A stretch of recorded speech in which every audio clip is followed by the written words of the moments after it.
कौन सा सवाल है जिसका जवाब हमेशा मुख्तलिफ होता है?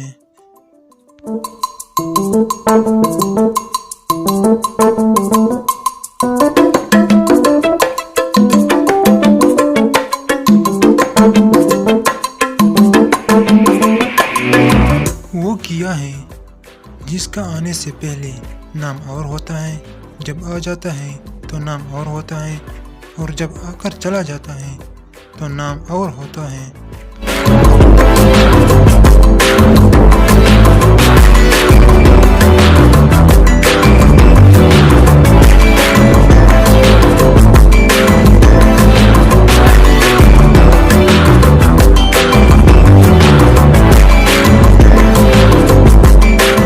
मैं उड़ता हूँ लेकिन मेरे पर नहीं, मैं रोता हूँ लेकिन मेरी आंखें नहीं, मैं रोशनी का कातिल हूँ, बताओ क्या हूँ मैं?